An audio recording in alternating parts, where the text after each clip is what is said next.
Welcome back, everybody. My name is All Fun and Games. I stream every day on Twitch TV, and I also make fun little videos here on YouTube. I do also stream on YouTube now, so you're more than welcome to hang out with me here, as I'm going to be playing lots of Don't Starve Together on YouTube, but also on Twitch too, especially when the drops are on.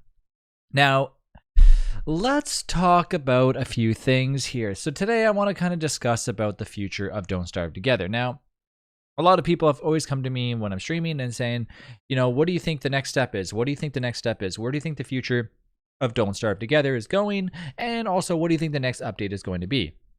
So this video is essentially going to be that, trying to cut it down pretty short as much as I can, because a lot of people have been asking me this question, and I feel like I want to know what you all think as well, because we've been pretty much correct in the past. So first, let's start on, you know, what we've not kind of guessed upon going to DST thus far. Now, before in Don't Starve Together, I had a situation where I was kind of wondering, like, okay, what is going to go on with Don't Starve Together? Like, what is the idea here about their game? Are they planning to change something drastically to kind of bring in other players? And sure enough, what they did was a pretty drastic change. Now, for a lot of people that played Don't Starve Together originally from the get-go on DST, you would start out and you obviously have to face a constant. You have to face all these random things that get thrown at you. And of course, you're just trying to survive. Now, the way that you learn to play Don't Starve Together is probably one of the most beneficial ways of learning how to play a game. You have to kind of learn by dying, or basically, you know, trying over and over again. So it's essentially a roguelike survival, but without that roguelike aspect if you are playing in different modes. So for example, they do give you the option to go endless instead of survival, but of course if you play survival, once you die, the game is over unless you have some way of reviving yourself, or if somebody's there to revive you, of course. Now, the bonus about what they've recently started to do is it started to bring in new players. And what did they do? So about 2 years ago, we made a video commenting on how I thought that Don't Starve Together needed to kind of try to point their lasers in the right direction, and that was towards new players. The biggest problem that Don't Starve Together had is a lot of people would purchase Don't Starve Together, play it for a little bit, and say, you know what, this game is too hard for me, I don't want to play it. So here's the thing.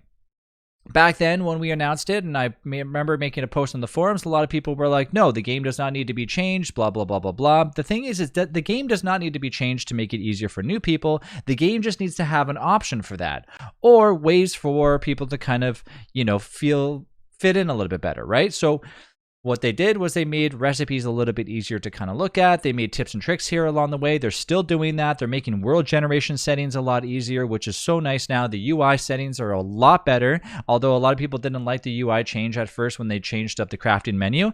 Now that everybody's used to it, it's awesome. You can literally type in what you want, and sure enough, it pops up right then and there. They've done keyword searches. Tons of things behind the scenes have been basically meticulously done in order to make the game easier for new players. Now, this being said, a lot of people don't like that. People say things like, oh, the game doesn't need to be any easier. Where's the challenge now? Now you're removing that aspect. Now, the thing is that Don't Starve Together has already targeted all those people that like to have, in my opinion, not all the people. Of course, there's a percentage of people that probably have never experienced Don't Starve Together, but they've already targeted that audience that says, look, I like the you know, the difficulty of Don't Starve Together. I like what it throws at you. So now they kind of have set their targets, like I said, on the people that are saying, okay, DST is too hard, I got to walk away from it. So now that they've done it, they've given us even like kind of like, I want to say easier mode, but they've given us the relaxed mode of DST, which I find really cool because it gives you that little bit of an option when you first decide to play now. So instead of you having to click, now of course it pops up and says, do you want to play endless, survival? And it gives you a little description of what you're to be expected. So now that we have relaxed mode, you could essentially just play the game, learn it, and eventually go down the tick list. Like if you say, okay, look, I want to now bump up the difficulty. Now, this is exactly what we talked about a few years ago that kind of got pushed away on the forums because people were a little bit scared of Don't Starve Together changing too much. So Klei did it in a right way where they obviously incorporated the players that like the challenge and the players that obviously want to get into the game and experience it. So it's very well done now. So let's go ahead and talk about where we are and basically what we've had happen, or what the updates have happened since essentially, you know, playing Don't Starve Together. So Of course, we've had all the updates before this, but this is literally all the updates that we've basically recently had. We've, of course, had every single character refresh, except for Wilson. So they have been hard at work. You know, I look back on this and I say, okay, what have we really had on an update for Don't Starve Together? Now, the thing that we keep forgetting in DST is this. When Klei releases an update, they do it quite often. We're pretty lucky in the fact that this company literally takes their game and updates it essentially every month, if you think about it.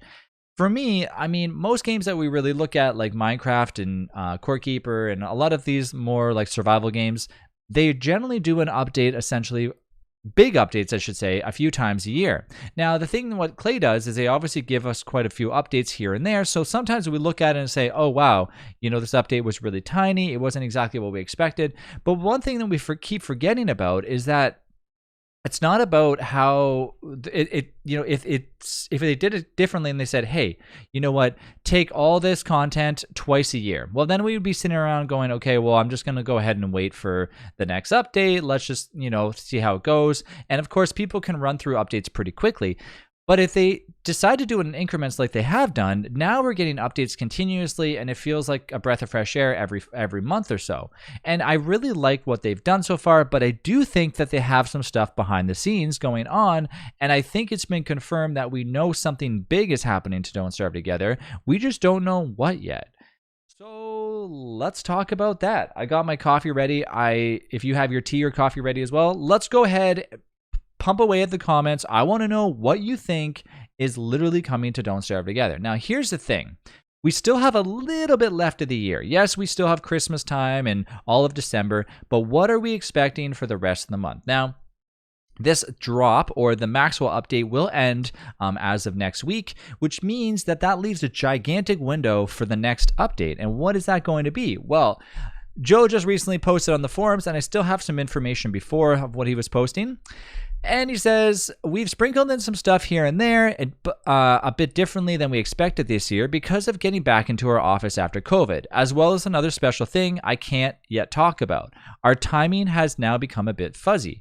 So for the rest of the roadmap, we have Winter's Feast, Year of the Blank, and Wilson's character refresh, unless we decide to put a surprise in there somewhere. So here's the thing. We still have the rest of the year. What do I think? I think that we're going to definitely be getting, of course, the Winter's Feast. We know that. I think we are going to be getting we're going to get Maxwell's finished, like, essentially, basically, Maxwell's update is going to be all done. And then I think it's going to trail into the Wilson character refresh. A lot of people don't want Wilson to change. I definitely agree with this. I think he needs a little bit of a change, not necessarily to make him any stronger or any weaker, but I think that Wilson could stand to use a little bit of brain power, perhaps like the ability to craft something. Maybe this is what we'll see, but this is my prediction.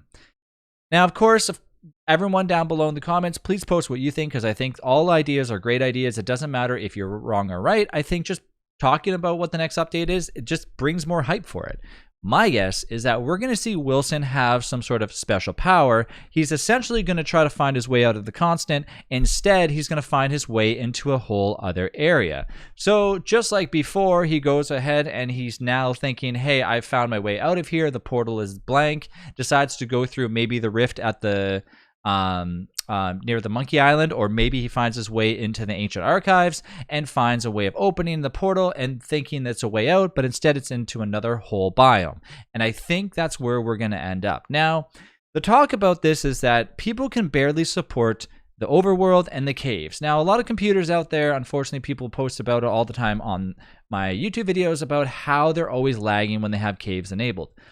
The trouble is, if Klei kind of tries to make it work for everybody that has kind of, not to say slower computers, but PCs that can't handle the caves and the overworld, unfortunately, they're kind of working with, I feel like they're working with like kind of like unlimited resources, because just like any game, for example, like let's just talk about a big game like Elden Ring.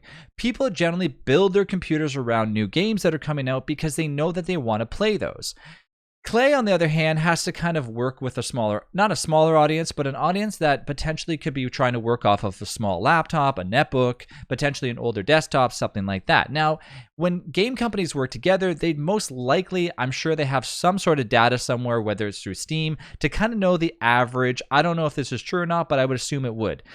I'm assuming Steam would try to take, because Steam does do these surveys every now and then that basically lets you tell the, Steam what your specs of your computer are. So I don't think Steam goes behind the scenes and finds that, but you have the option to go into that.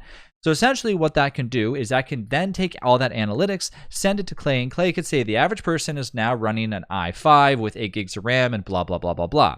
So essentially what they could do is they could then build their game around that. I feel like that is how it probably functions. And that brings us to where we are now. And I think that we probably will receive a whole new area. I don't know if myself would really be okay with all this hype and all this like what if all of a sudden now we just have another small island, for example, another moon island or something like that. Not to say that I wouldn't appreciate it, but I do think that there needs to be a huge boost or a huge like explosion in order to really blow the top wide open for what's to come for Don't Starve Together. That being said, there isn't really much talk of what's to come in 2023, and I've seen quotes basically saying that all these updates will go until 2023. I don't know what that means. Does that mean that we're going to be expecting that there could be a huge DLC coming for Don't Starve Together? Probably not. I know people are against DLCs. DLCs generally mean that if I own the DLC, you have to have it too in order to play with me. What we've seen in the past, of course, is that Klei likes to just give out the next update, which potentially could actually happen. I don't know for sure. Who knows? A lot of other people have also mentioned that Don't Starve Together 2.0 could eventually be a thing, but I don't know if that's really realistic because I think DST is like their main game. Is that far off? I don't know. Could we see a Don't Starve Together 2.0 with a new kind of way of, playing the game and making it easier for people to support the caves and the overworld? Because, of course, original Don't Starve Together was built on a different architecture than potentially something else could be built on that could kind of run a little bit better on PCs. These are things that we obviously have to think about, whereas if they want to keep manipulating the same game and when people are already struggling to support the caves and the overworld as it is, or do they want to make a brand new game where it might be a little bit easier? In my opinion, I don't think that's going to happen, but I do think that for the next update, I do think that Wilson is going to get this sort of, entrance into a whole new area. The Wilson short's going to end with him kind of finding this, and that's where we're going to end it for 2022, bringing us to the, year of the blank and bringing us into 2023, entering us in a whole new realm of what could to come, because this could be kind of like our Christmas present for 2022 to get ready for 2023. Now, if this does happen, sure, I mean, I'm all for it. I love it. I do hope, like I said, I hope if it is part of our current content, like the overworld or whatever, I just hope it's not just a small little island, kind of like the Monkey Island. I hope that's pretty large. And it sounds to me like it is, because it seems like they've been working on this project for a long time. The next thing that could potentially happen is the caves update. Of course, we've seen the overworld get all this fancy stuff, like you have the islands and you have the water and all that stuff. Potentially, we could see the caves get a huge rework where now we have some sort of like animation going on outside of like the abyss. Maybe there's new biomes down in the caves. I don't know. Nonetheless, I hope for obviously like a great future for DST because I love the game. I just want to know what you think about it. And I kind of wanted to keep this video short and sweet, but of course we're over the 10-minute mark as it is now. So nonetheless, I just want to see what you think. I want to see where your eyes are for Don't Starve Together. I've been following Joe pretty closely across the board. And every time he gets into like a little bit of a description about what's to come, he says, you know what, I shouldn't be saying anything, and just stops there. There's not really like a lot of talk. There's no hidden stuff. I haven't seen any behind the scene footage at all. So for me, it's just like a closed book that I'm trying to like read the cover on. And honestly, for me, I don't know what to expect. But that's what I think. I think we're going to get the Wilson refresh. On top of that, it's going to bring us into a door that's going to open up for the future for 2023, in which then we can expect a whole new thing, because I don't think they're going to continue down the same quality of life update, blah, blah, blah, blah, blah. I think it's going to be a huge, gigantic, I I don't know. I think it's just going to be a whole new thing of a giant piece of the puzzle.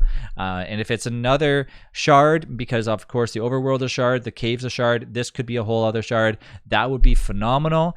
Do I think that's going to happen? I have no idea. But if it did, it would definitely blow the top off. And I bet you a ton of people would be loving that and wanted to come back to Don't Starve Together. Not to say that, you know, a lot of people are not playing DST right now, but I think a lot of people are looking to see what they end up doing with the game.